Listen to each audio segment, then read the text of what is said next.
Minsan dahil sa kagustuhan nating mahalin at tanggapin tayo ng iba, gumagawa na rin tayo ng ikakasama, hindi lang ng ibang tao, kundi maging ng ating mga sarili.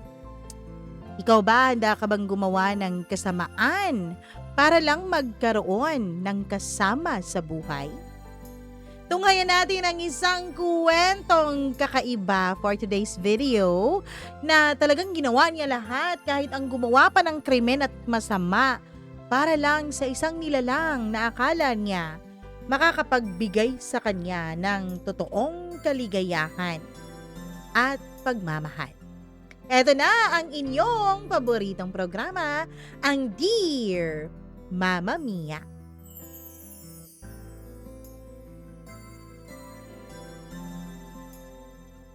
Marami sa atin ang handang gawin ng lahat. Magkaroon lang ng katuparan ang inaasam-asam na pagmamahal. Pero paano kung hilingin sa iyo ng isang tao na ikaw ay pumatay para sa kanya? Gagawin mo ba? Dear Mama Mia, magandang araw sa iyo at lalong-lalo na sa lahat ng bumubuo ng programa mo. Sa totoo lang, Mama Mia, iniisip ko lang noon na isulat ko itong kwento ko. Pero hindi ko naman naaakalain na darating talaga ang puntong gagawin ko. Una sa lahat, hindi po ako marunong magsulat at maglahad ng kwento. Pangalawa, hindi ko po alam kung nararapat bang i-share ang ganitong klaseng kwento dito sa iyong programa. Kung hindi man po ito nararapat, maiintindihan ko po kung hindi nyo ito i-ere. Kung may ere man ito, ngayon pa lang ay malaki na po ang pasasalamat ko sa iyo. Dito pa lang, sasabihin ko na, pangit ako. Hindi ako gwapo, hindi ako katangkaran, at lalong ang layo-layo ko po sa sinasabi nilang boyfriend material. Ang totoo, palaging tumatawa ang mga taong nakakakilala sa akin kapag naririnig nila ang pangalan ko. Berto.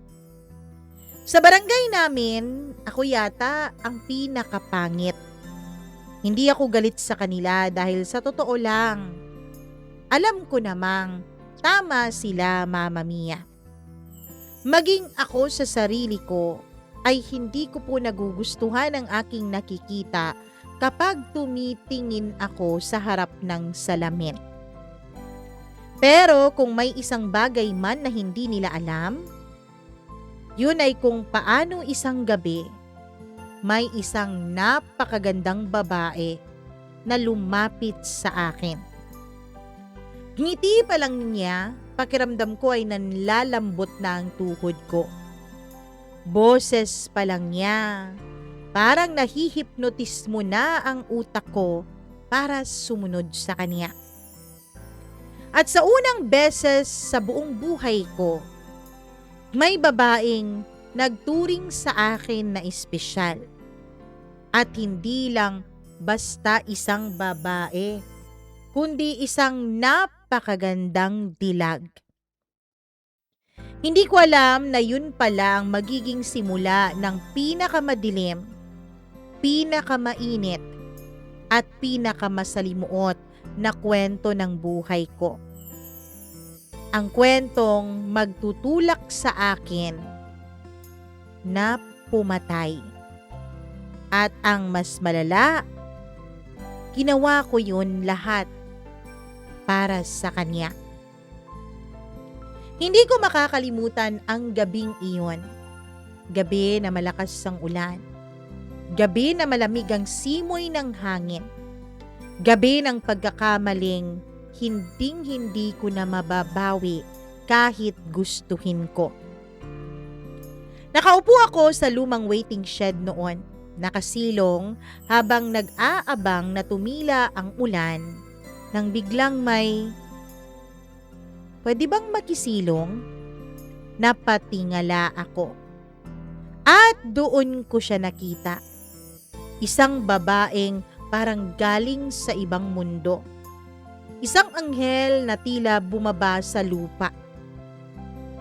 Maputi, makinis, mahaba ang kaniyang buhok.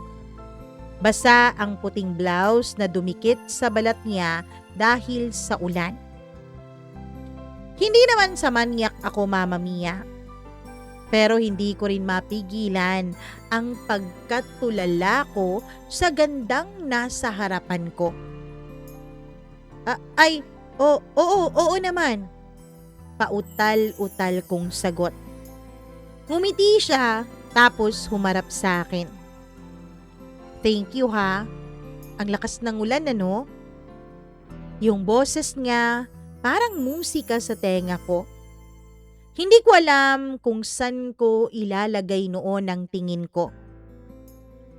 "Ako nga pala si Amara," sabi niya sabay abot ng kaniyang kamay.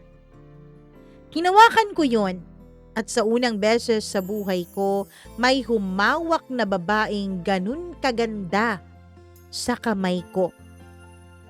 Mama Mia, dahil sa angkin niyang ganda ay tila po nakidlatan ako noon sa dami ng kuryenteng dumaloy sa katawan ko. "Berto," sabi ko. Ngumiti siya na parang may alam. "Bagay sa iyo ang pangalan mo." Hindi ko alam kung insulto ba yun o hindi, Mama Mia. Pero dahil sa ganda niya, pakiramdam ko kahit anong sasabihin niya tatanggapin ko na lang.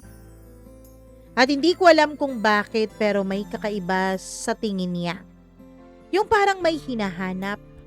Yung parang may kakaiba siyang kailangan sa akin.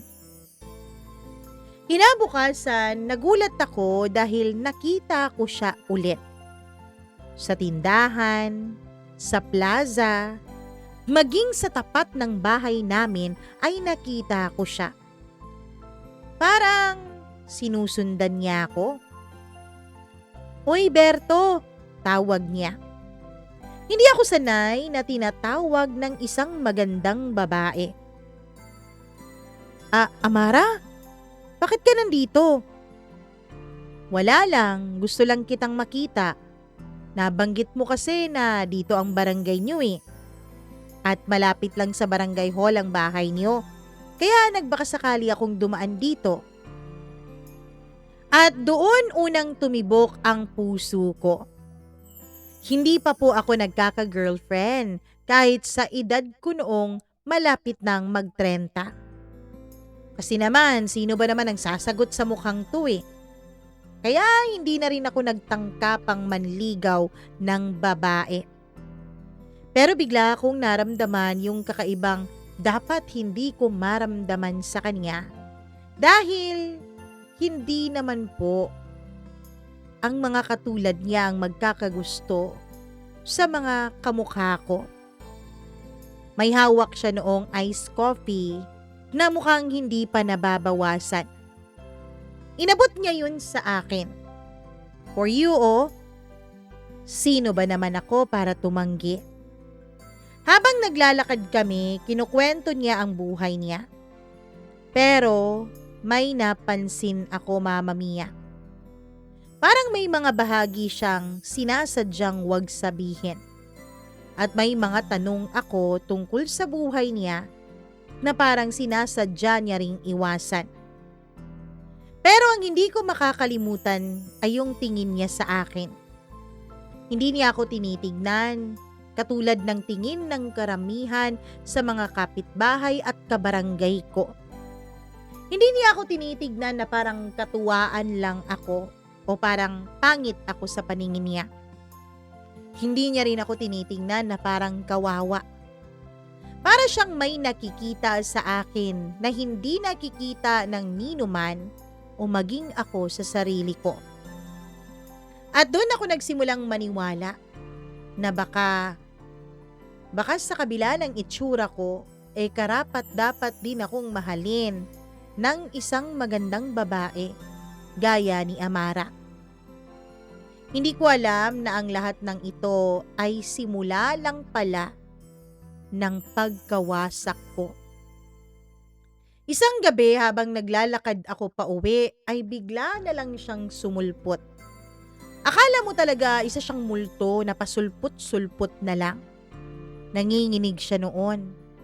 Takot at basa ang kaniyang mga mata na halatang umiiyak.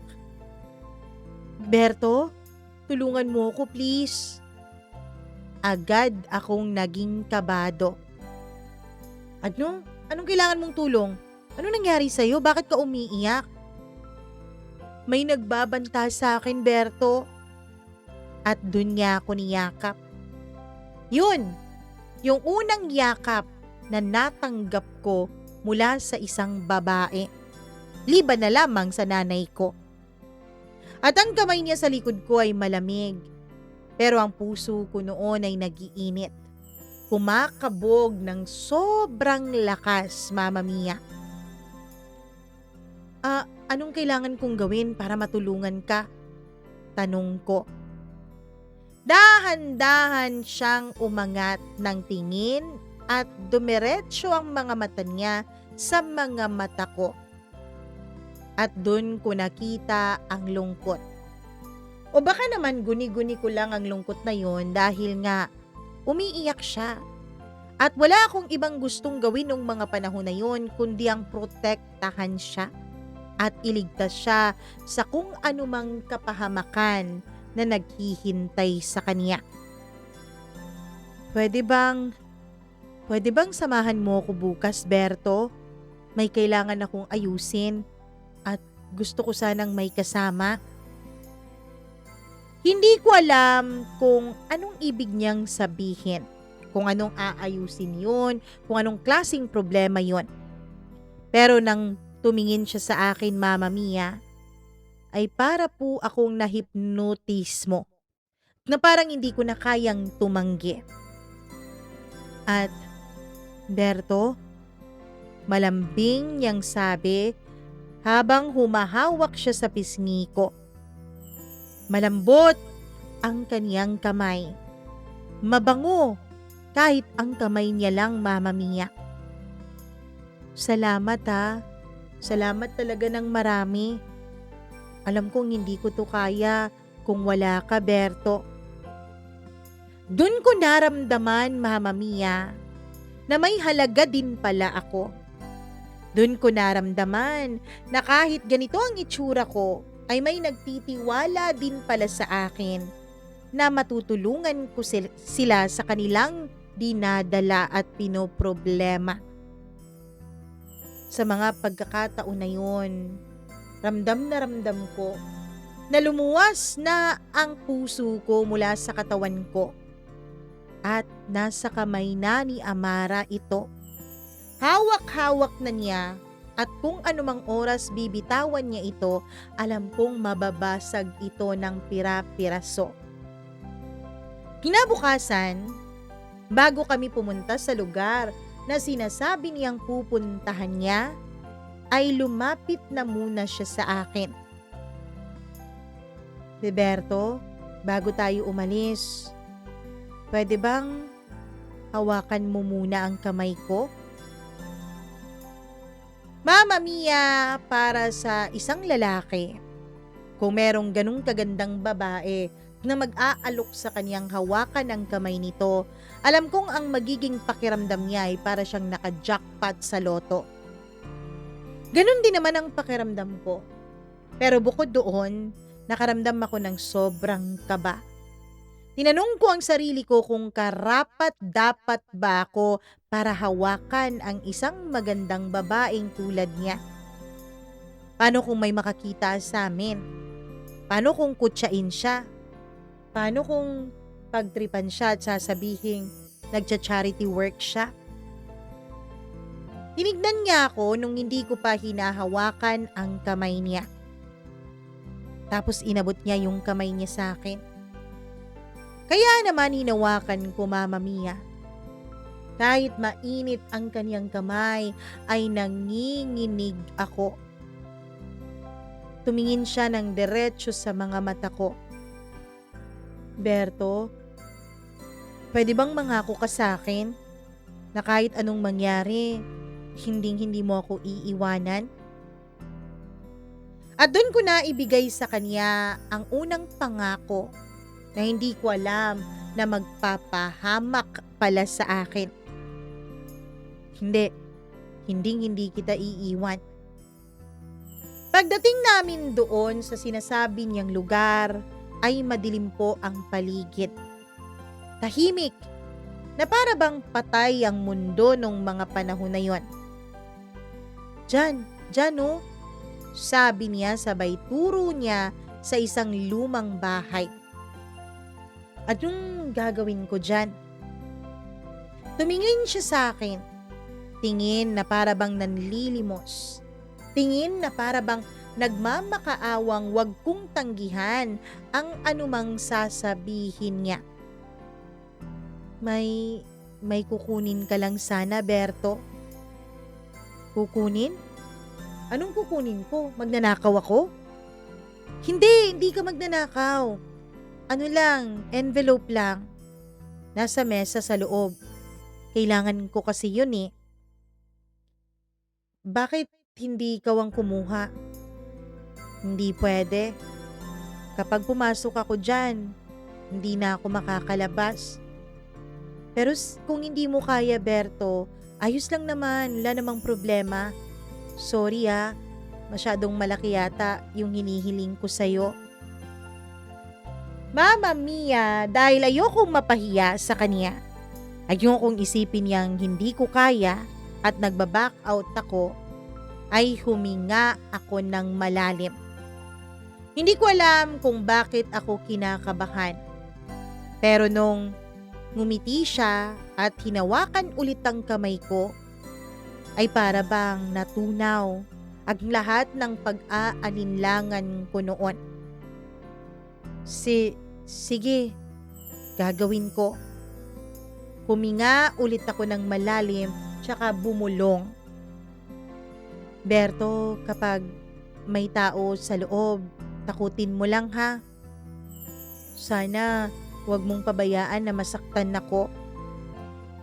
Hindi ko alam kung bakit biglang bumigat ang loob ko, pero huli na, Mama Mia.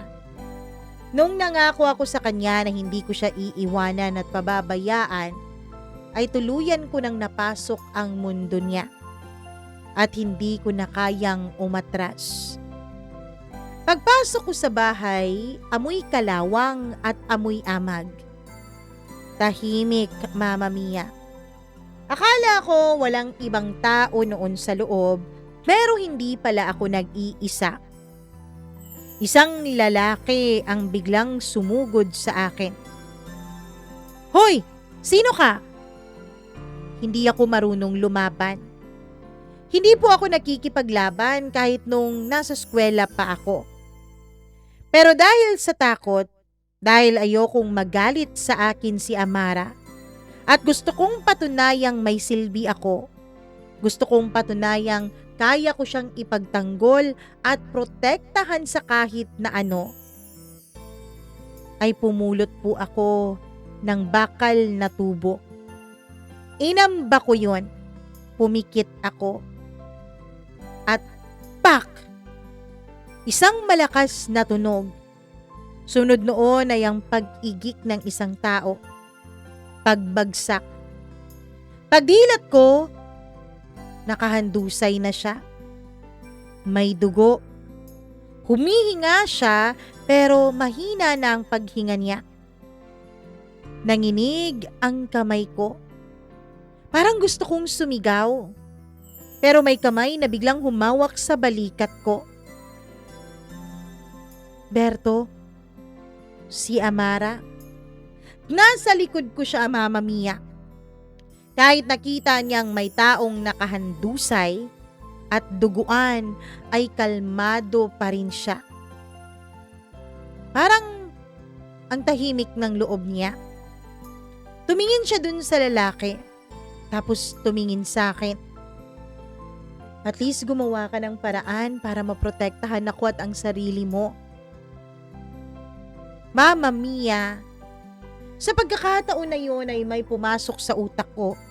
Parang may isang boses na dumaan lang sa tenga ko na nagsabing, ginagamit lang yata ako ni Amara.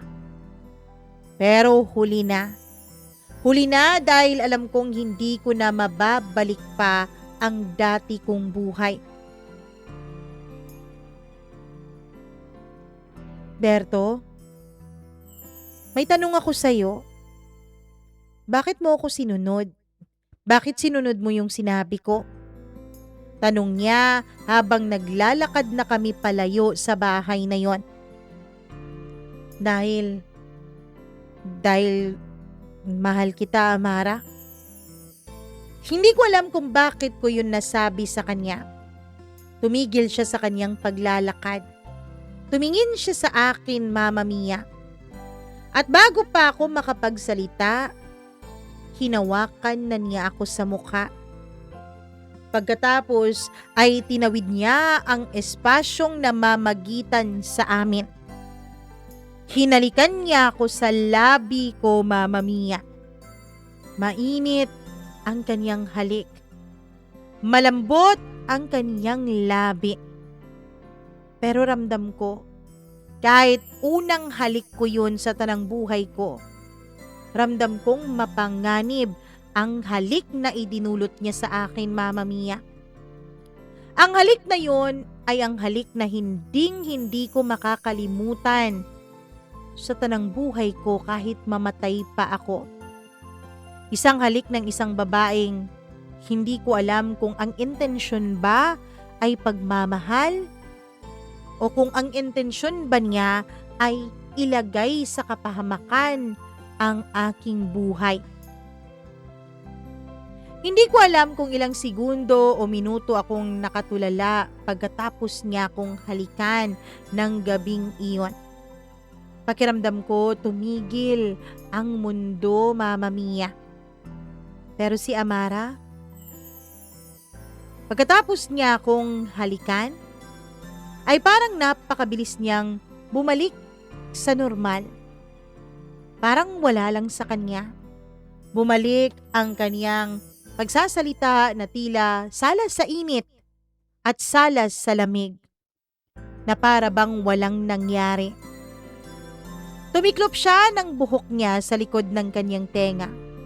Pagkatapos ay aakma siyang maglalakad na.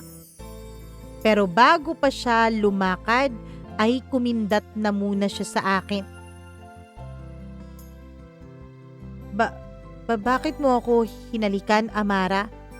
Sabi ko. Bakit naman hindi? Sabi mo mahal mo ko, 'di ba? Bakit? Hindi ka pa ba nakakahalik noon? Hindi pa eh. Nakakahiyamang aminin. Bakit hindi ka pa nakakahalik? Sino ba namang makakahalik dito sa mukha ko? Anong mukha? Hindi mo ba nakikita, Amara? Itong mukha ko? Hindi mo ba alam na ginagawa lang akong katatawanan ng mga tao? Ano? Bakit naman? Si Amara nagmamaang-maangan pa eh. Tignan mo nga ako. Pangit ako, 'di ba? Sino bang hahalik sa akin? Pagkatapos noon ay tinawid niya ulit ang espasyo namin at hinalikan niya ako ulit. This time, mas mabagal, mas mainit at mas puno ng lambing. Humahabol ako ng hininga ko sa kanyang ginagawa. Dahil wala akong experience sa paghalik, Mama Mia, ay sinusunod ko lamang ang kaniyang ginagawa sa labi ko. Matapos ang hindi ko na mabilang na minuto o segundo, ay tumigil siya sa kaniyang paghalik sa akin. See? Ahalik ba ako kung pangit ka, 'di ba? Sabi niya. Napayuko ako. Hindi ko alam kung paano ko sasagutin yon.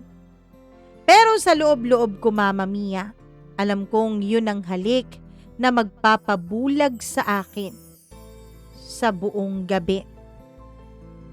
Pagdating namin sa isang liblib na namang lugar ay huminto siya. Binuksan ang envelope na kinuha ko dun sa lumang bahay na yon. Tahimik lamang siya habang binubuksan ang envelope na yon, Mama Mia.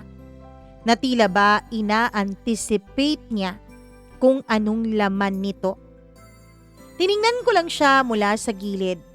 Ang buhok niya noon ay nababasa na ng pawis. Kasi nga, naglakad lang kami mula sa bahay na yon papunta sa isa pang liblib na lugar. Dahil sa basa na siya at ang buhok niya ay dumikit ito sa kanyang pisngi. Ang bawat paggalaw niya, Mama Mia, ay para pong pagsasamba sa akin. Tila sinasamba ko na ang kagandahan niyang malaanghel. Hanggang sa napansin niya akong nakatitig lamang sa mukha niya habang binubuksan niya yung envelope. Berto, may tanong ako. Tanong niya habang nakangiti na tumingin sa akin.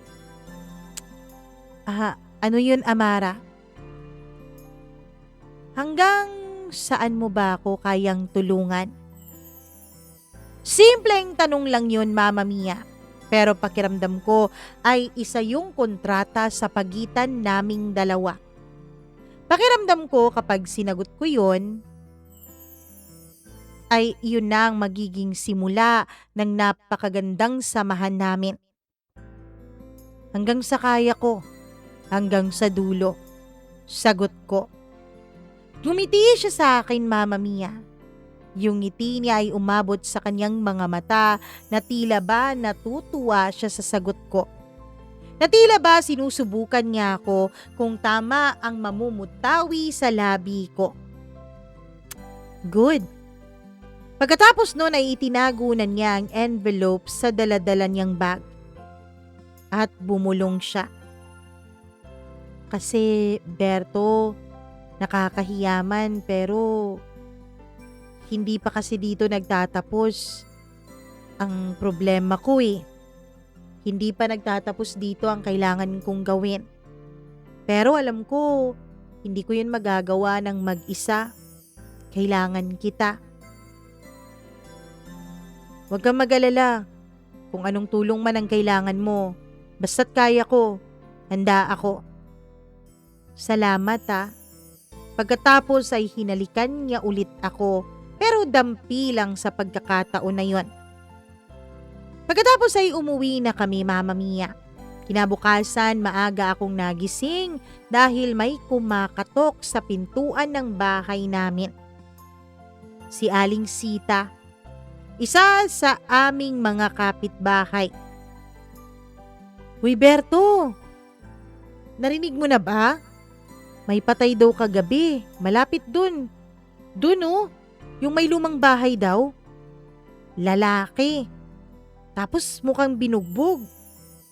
Mukhang hold-upper daw yun. O hold-upper ba ang nang bugbog sa kanya? Ewan, di na ako sigurado sa chismis eh. Nanlamig ako, Mama Mia. Natakot ako. Yun kaya yung lalaking napuruhan ko kagabi? Yung lalaking ginamitan ko ng bakal na tubo? Pero ang sabi ni Aling Sita, binugbog eh. Di ko naman binugbog yun. Isang hataw lang naman yun. Isang hampas lang naman yun. Ako kaya ang may gawa nun? Ako kaya ang nakapatay sa kanya? Pero hindi ko naman naiisip na mapapatay ko siya sa isang hataw lang. Pagkatapos umalis ni Aling Sita, nung nagkausap na silang dalawa ng mama ko, ay napaupo ako. Kinakabahan. Nanginginig ako noon. Hindi ko naman sinasadya yun kung siya man yun. Hindi ko naman alam na mamamatay siya sa isang hataw na yun. Hindi ko naman plinano na mangyari yun. Pero ang utak ko noon, Mama Mia, iisang pangalan lang ang pumapasok at tinatawag nito. Walang iba kundi si Amara. Kailangan ko siyang makausap. Kinahapunan, buti na lang at dumating naman si Amara sa bahay namin. Naka-black dress siya. Simple lang naman ang suot niya at hindi naman masyadong revealing, pero sadyang napakaganda talaga niya. Naka-black dress siya na para bang may pinaglalamayan. Pero yung mukha niya, hindi naman mukhang malungkot. Hindi rin naman mukhang takot. Parang ang wala siyang problema eh. Parang ang hindi siya umiiyak kahapon lang para magpatulong sa akin sa problema niya. Berto, pwede ba kitang makausap? Nang tayo lang? Buti sa mga panahon na yon ay wala ang mama ko. Pumuntang palengke para bumili ng mauulam namin. Kaya pinapasok ko si Amara sa bahay. Umupo kami sa loob ng bahay, sa lumang sofa. Tahimik noon dahil mag-isa lang ako. Tumingin siya sa paligid. Para bang sinusuri niya ang lahat at para bang tinitignan muna niya kung may ibang tao ba. Kung may posible bang makarinig sa pag-uusapan naming dalawa. At pagkatapos noon, nung masiguro niya siguro na ako lang mag-isa sa bahay, ay tiningnan niya ako. Gusto kong malaman kung nagsisisi ka ba, Berto. Saglit akong natahimik, Mama Mia. Hindi ko alam ang isasagot ko. Pero naging honest naman ako sa kanya. Hindi ko alam. Pero natatakot ako eh. Lumapit siya. Malapit na malapit. Ang bango-bango niya at ang init ng kanyang hininga. Hinawakan na naman niya ang pisngi ko.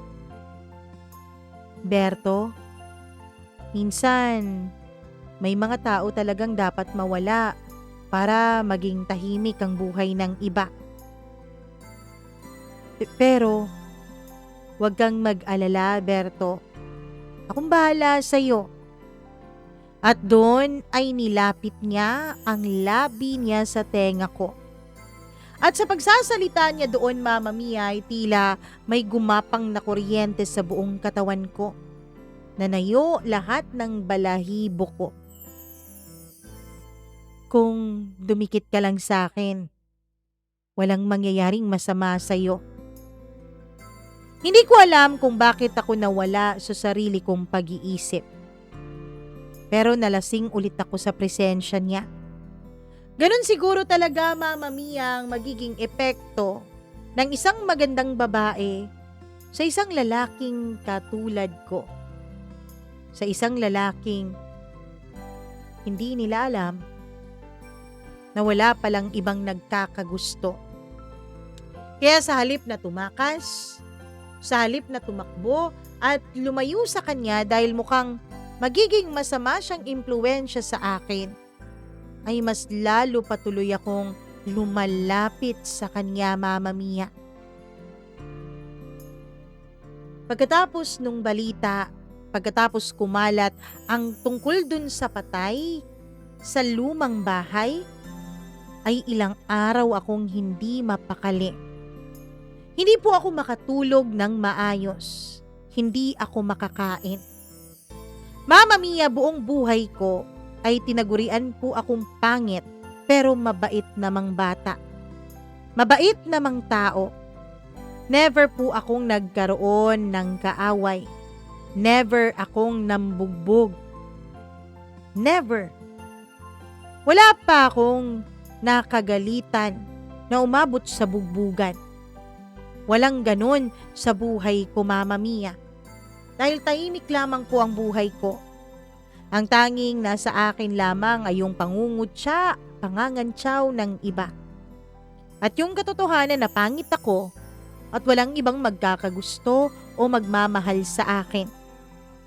Hindi ko naman alam na aabot pala sa ganitong kakomplikadong sitwasyon ang buhay ko nang dahil lang sa isang babae.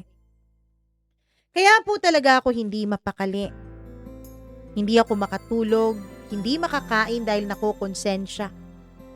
Pero si Amara, Mama Mia, parang walang nangyari sa kanya. Parang hindi niya nakita yung lalaking duguan dahil nahampas ko ng tubo. Parang hindi niya nabalitaan ang tungkol dun sa lalaking namatay dahil binugbog daw. At sa totoo lang, naisip ko noon na hindi naman siguro ako ginagamit ni Amara dahil nandito pa rin naman siya sa buhay ko. Pumupunta pa nga siya sa bahay ko, Mama Mia eh.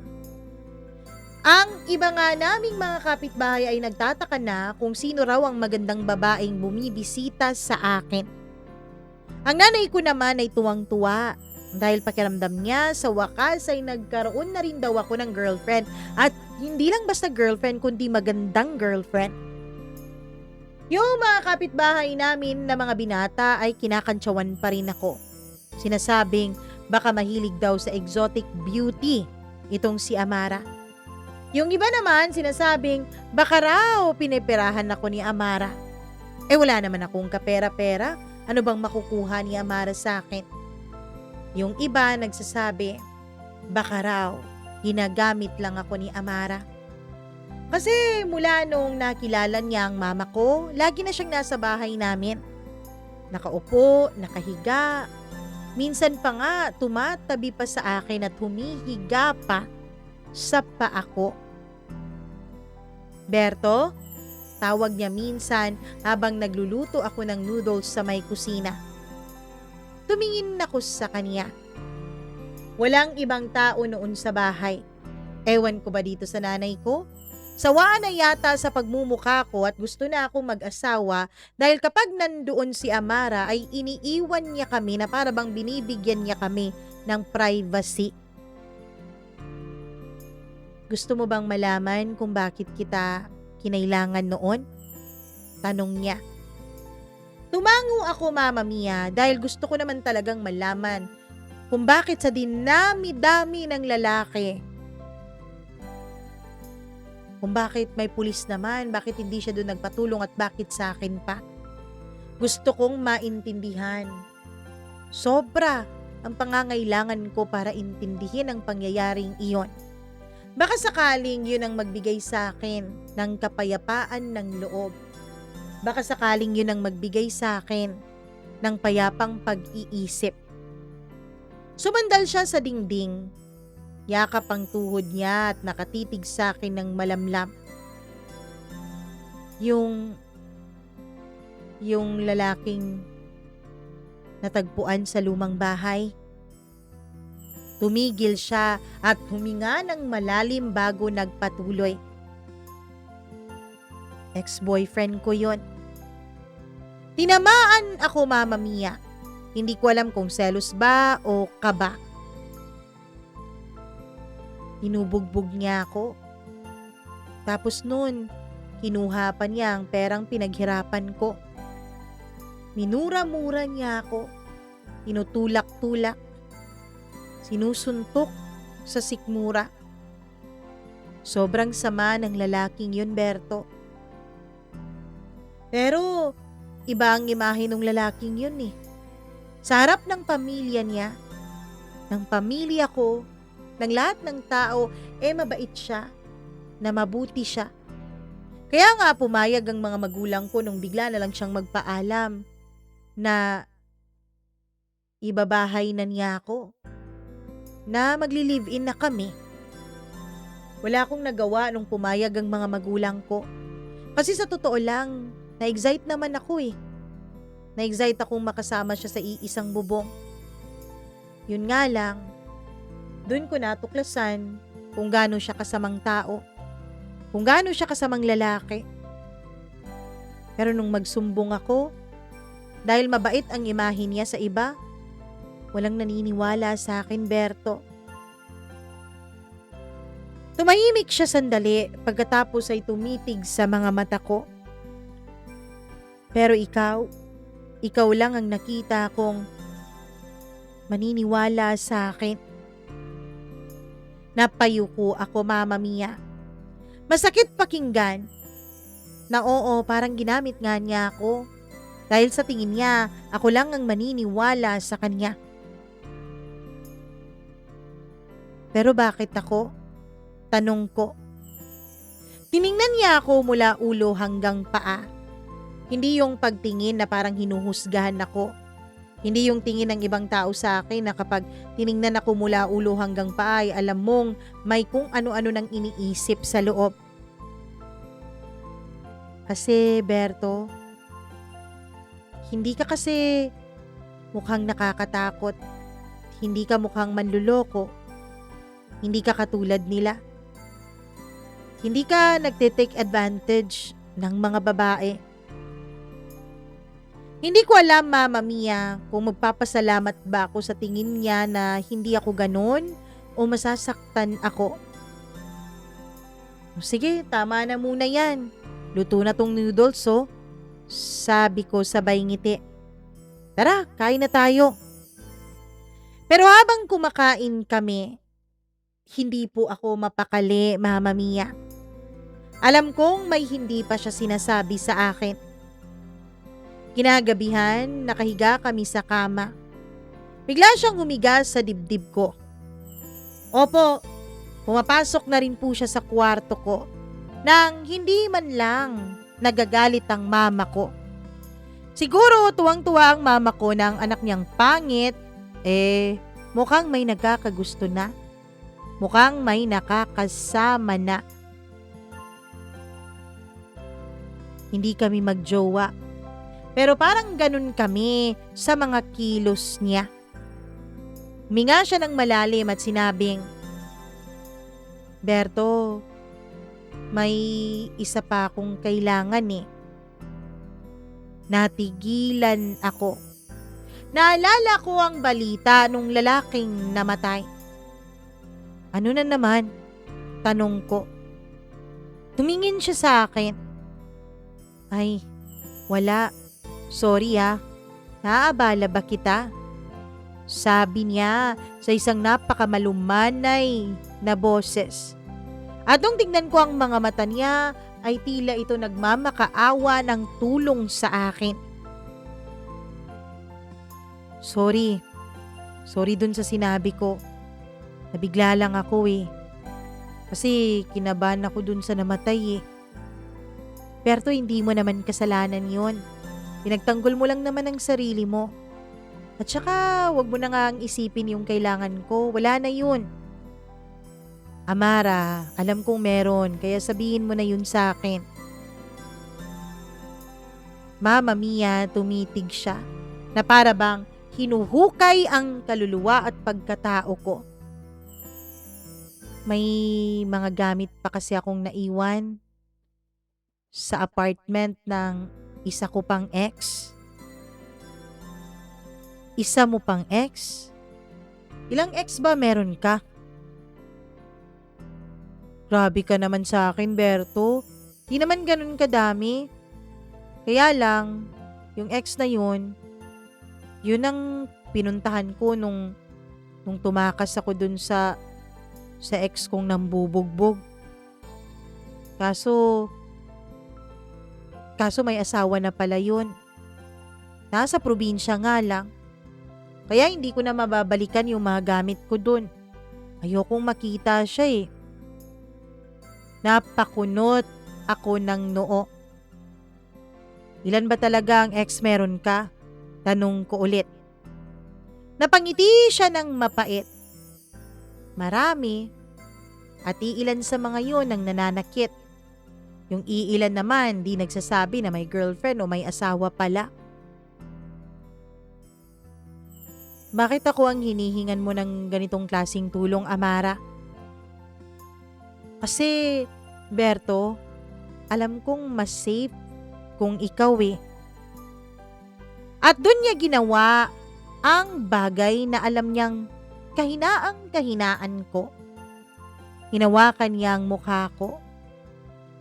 Berto, please. Huling pakiusap ko na to, promise. Hindi ko alam kung tanga ba ako, Mama Mia, o may taglay talaga siyang hipnotismo. Pero tumango pa rin ako. Hindi po ito parang pelikula.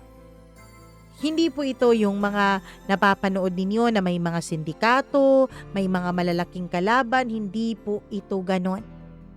Sadyang kwento lang talaga ito ng isang lalaking ginagawa ang lahat. Maprotektahan lang ang babaeng mahal niya. Kahit hindi pa sila. Kahit wala pa silang ganong kalalim na relasyon. Pagdating ko doon ay isang lumang apartment lang yon. Isang normal na lugar. At alam kong isang normal na tao din ang nasa loob ng apartment na yon. At ako ang problema, Mama Mia. Ako kasi ang hindi normal eh.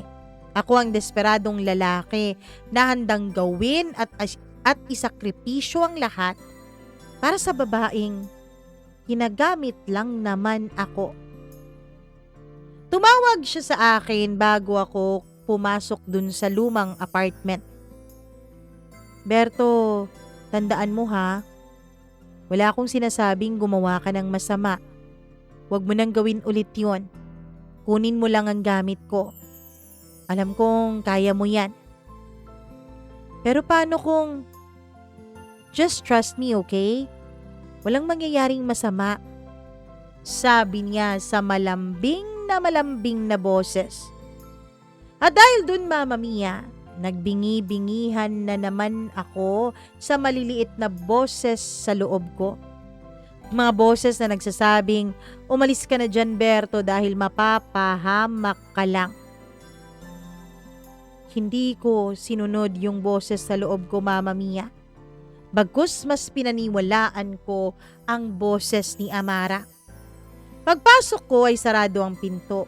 Tahimik, nakalock.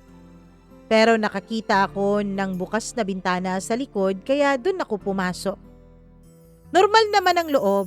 May kalat pero hindi naman nakakatakot. May TV, gamit pang lalaki, sapatos, damit. At yung bag na sinasabi ni Amara ay nasa ilalim ng kama. Kukunin ko na sana nang biglang may malakas na boses. Hoy! Anong ginagawa mo dito? Nanindig ang balahibo ko. Lumabas ang ex niya mula sa CR. Hawak ang tuwalya sa kanyang balikat. Malaki ang katawan nito. Kalahating hubad at halata sa mukha na hindi siya natutuwa na makita ako doon. Teka, pwede bang kawatan ka, no? Hindi pare. Kausap ko si Amara? Yung bruha na yon? Parang may sumabog sa dibdib ko. Mama Mia, hindi ito katulad ng una. Walang bugbugan, walang tubo. Isang suntok lang. At ako yun. Sinuntok ko siya. Hindi ko alam kung bakit ko ginawa yon. Siguro dahil tinawag niyang bruha si Amara. Siguro dahil ayokong mura-murahin ng kahit na sino si Amara sa harap ko. O baka dahil sa lahat ng bagay. Ako lang ang kayang magtanggol kay Amara. Nagulat yung lalaki pero bumawi. Sinuntok niya ako sa tiyan. Ramdam ko ang pag-ikot ng laman at paningin ko. Hindi ako lumaban dahil gusto ko, Mama Mia. Lumaban ako dahil natakot ako.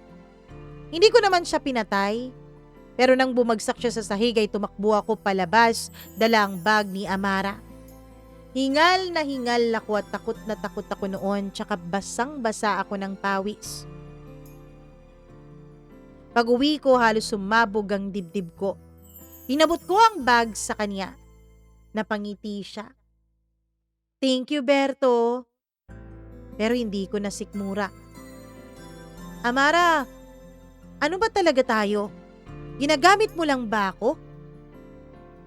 Hindi siya nakapagsalita. Umupo siya at inaayos ang buhok niya. Pagkatapos ay humarap siya sa akin. Tingin mo, natigilan ako, Mama Mia. Hindi ko alam ang isasagot ko. Hindi ko alam kung sasaktan ba ako ng katotohanan o pagagaanin nito ang loob ko. Lumapit siya. Hinawakan ang pangako. Marahan. Berto, alam kong mabait ka. Alam kong loyal ka. At kailangan ko yon. Kailangan mo yon? Ako, hindi mo ba ako kailangan? Ako, hindi mo ba ako mahal?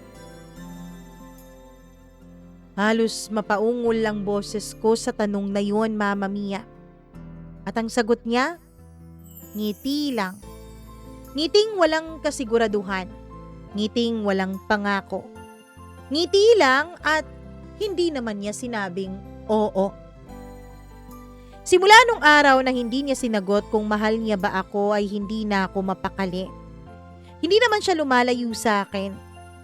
Pero hindi rin siya lumalapit. Pumupunta pa rin naman siya sa bahay ko. Kasama pa rin namin siya ni nanay minsan sa hapunan. Kasama sa panonood ng TV at kuminsan kasama sa pagtulog sa iisang kama. Oh, Mama Mia, may mga pagkakataong magkatabi kaming natutulog. Magkadikit ang mga balat. Minsan, braso ko pa nga ang una niya. Pero wala kaming label. Walang kumpirmasyon. Isang beses habang magkatabi kami ay nakatalikod siya sa akin. Humuntong hininga siya at sinabi niyang, Berto, wag kang masyadong umasa ha. Parang tinuhog ang puso ko. Hindi ko alam kung anong isasagot ko, Mama Mia, pero naglakas loob akong magtanong. Bakit naman? Baka hindi mo magustuhan ang magiging ending nating dalawa eh. Bakit, Amara? May plano ka bang lumayo? May plano ka bang iwan ako? Hindi siya sumagot. Ang tanging ginawa niya lang ay hinawakan ang kamay ko. Sandali lang. Marahan ang pagkakahawak na yun, pero hindi po yun naging sapat para mawala ang mga tanong sa utak ko at ang takot na namumuo sa dibdib ko. Makaraan ng ilang araw, may dumating sa bahay na isang lalaking nakaitim. Hindi mukhang kriminal, mukha siyang professional. Kumatok siya. At dahil nasa bahay noon si Amara, ay siya ang nagbukas ng pintuan. Kita ko ang mukha niya mula sa bintana. Nagulat si Amara. Nawala ang ngiti sa kanyang mga labi kanina. Amara, kailangan nating mag-usap, sabi nung lalaki. Sino yan? Tanong ko. Hindi nagdalawang isip ang lalaki. Ako ang dating fiancé ni Amara. Parang nanlambot ang buong katawan ko. Fiancé? Halos mapasigaw kung tanong noon. Amara, bakit hindi mo sinabi sa akin? Berto, kumalma ka. Pero hindi ako kumalma. Ako ba? Lahat ba kami, Amara, niloloko mo? Pinabalik-balikan mo? Hindi siya makatingin. Hindi ganon. Anong hindi ganon? Ipaliwanag mo.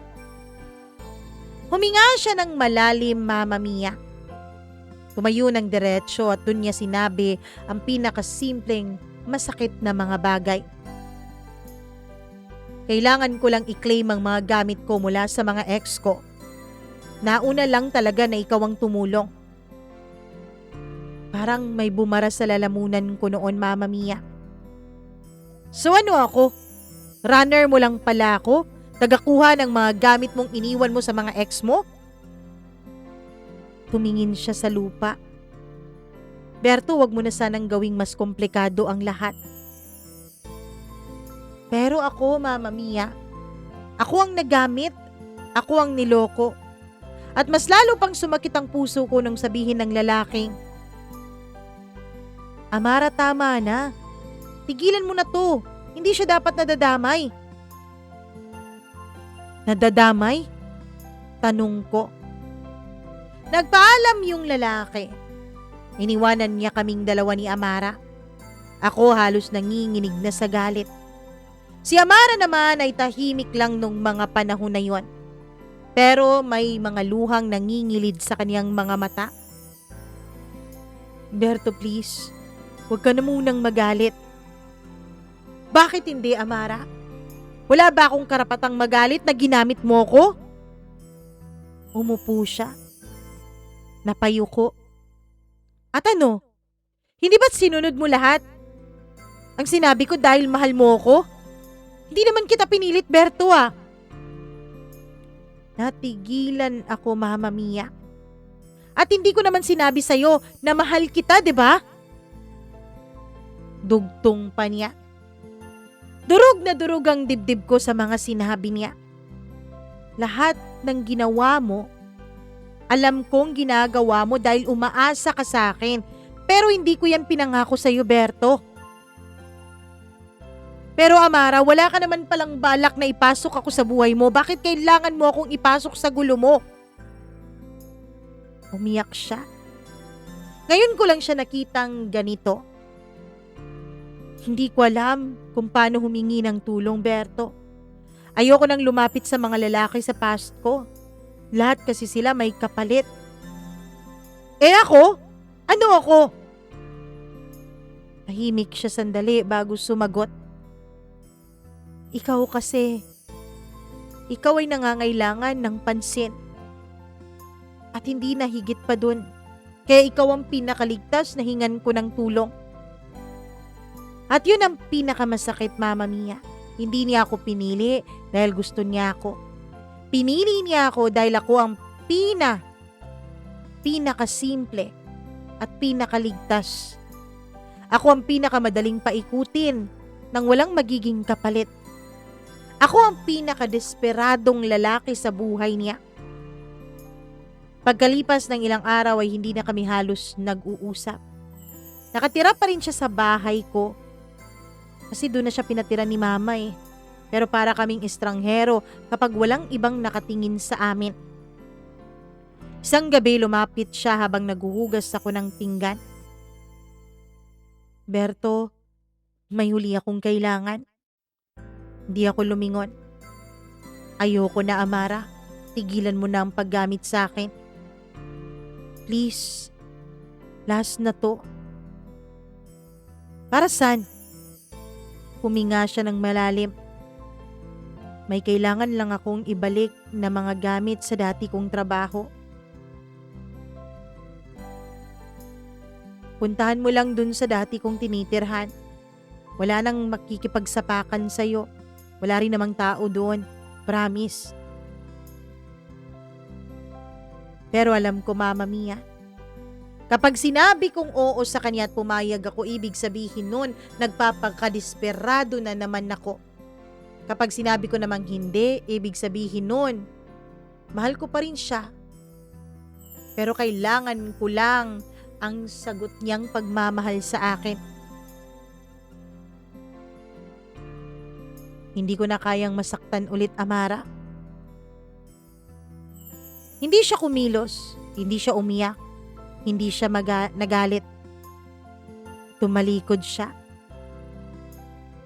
Akala ko, ikaw lang ang tanging taong handang tumulong sa akin. Akala ko, kaya mo ang mga sitwasyon na komplikado sa buhay ko, Berto. Kinabukasan, Mama Mia, ay wala na siya. Yung kama, malinis. Yung mga gamit niya, wala na. Yung damit niya, wala na rin. Yung toothbrush niya sa baso sa banyo ay wala na rin. Nag-iwan siya ng isang note. Berto, salamat. Pasensya ka na kung nasaktan kita. Hindi ko naman sinasadyang mahalin mo ko. Binitawan ko yung papel na para bang Sa pagkahulog nun sa kamay ko ay nahulog din ang buong mundo ko. Hindi siya nagpasalamat sa kabutihan ko, hindi sa mga sakripisyo ko, hindi sa pagprotekta ko sa kanya. Nagpasalamat siya dahil minahal ko siya. Pagkatapos niyang mawala ay 3 linggo akong wasak. Hindi ako lumalabas. Hindi ako kumakain ng maayos at nagkukulong lamang ako sa kwarto. Nakatitig sa kisame. Ang nanay ko naman ay tanong ng tanong sa akin tungkol kay Amara. Wala akong maisagot sa kanya. Isang gabi napatingin ako sa sarili ko sa salamin. Namumugto ang mga mata. Magulo ang buhok at payat na. At dun ko sinabing, ginamit ka lang niya, Berto. Mama Mia, isang gabi, magdadalawang buwan na noon mula nung mawala si Amara, nung may kumatok sa pintuan ng bahay namin. Dali-dali ko yung binuksan dahil excited ako at baka si Amara yun, Mama Mia. Pero pagkabukas ko, 3 unipormadong pulis ang nasa labas. Ikaw ba si Berto? Tanong nila na ang buong pangalan ko ang binanggit. Opo, sir. Ako po, ano pong kailangan niyo mga sir? Tanong ko. May warrant of arrest kami para sa'yo tungkol dun sa pagpatay mo sa lalaking nasa lumang bahay. Po, hindi naman po ako pumatay dun, sabi ko. Hindi.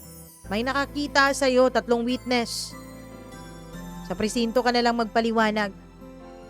You are under arrest, sabi nila pagkatapos ay pinusasan na ako, Mama Mia. Ang nanay ko naman ay iyak ng iyak nung mga panahon na yon. Naguguluhan, sumisigaw at nagtatanong kung anong nangyayari.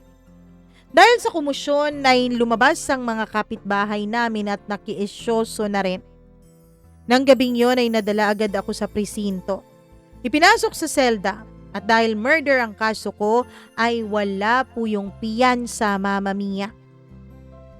Binigyan ako ng pampublikong abogado dahil wala naman po kaming pambayad sa mga mamahaling abogado. 3 witness daw nagsabi na nakita ka doon sa crime scene. Ano ba talagang ginawa mo doon, Berto?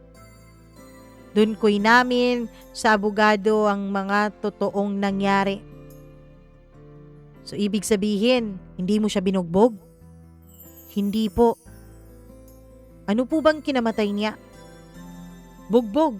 Tapos may saksak daw sa tagiliran. Hindi po.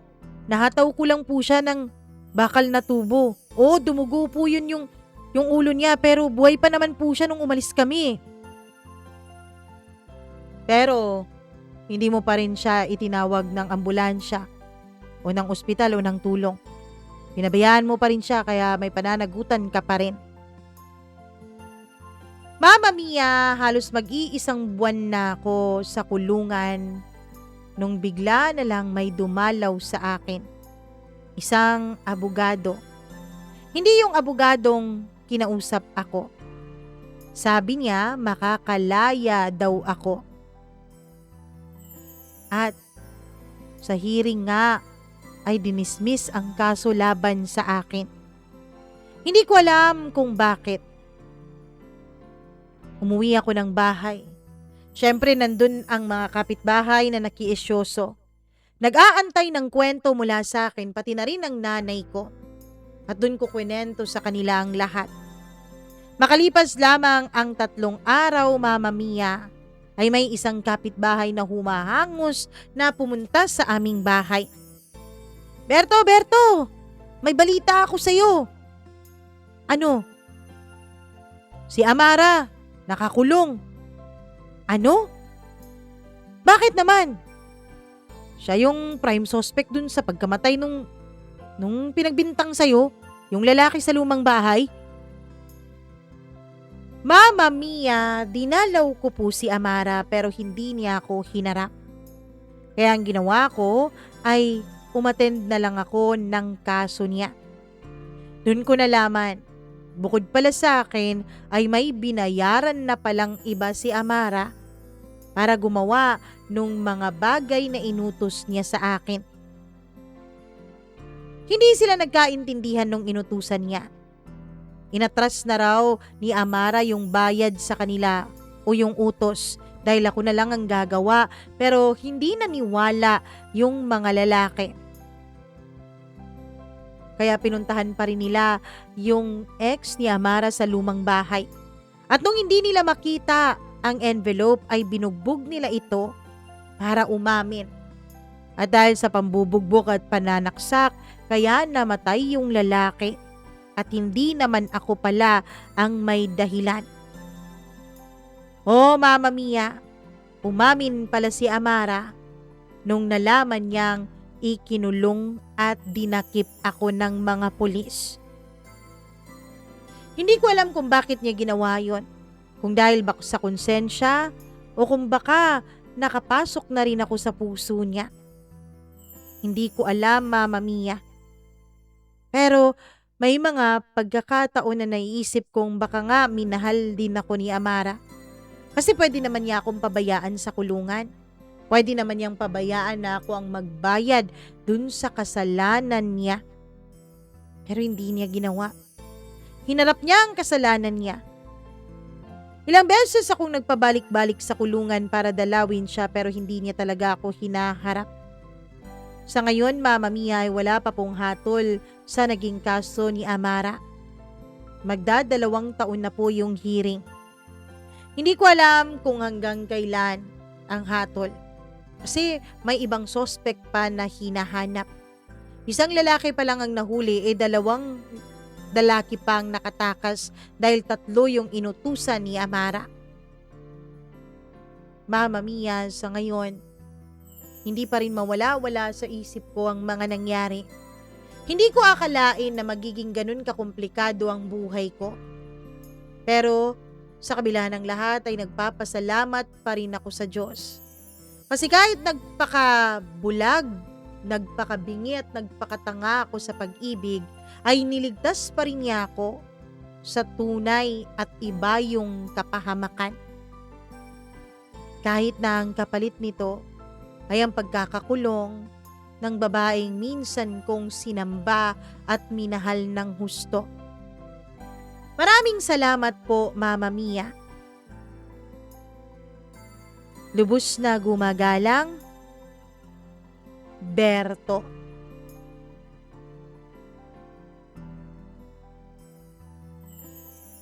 Grabe yung kwento mo, Kuya Berto. 'Di ba? Sobra yung kwento niya. May mga dead bulan na nangyayari, may mga ganon.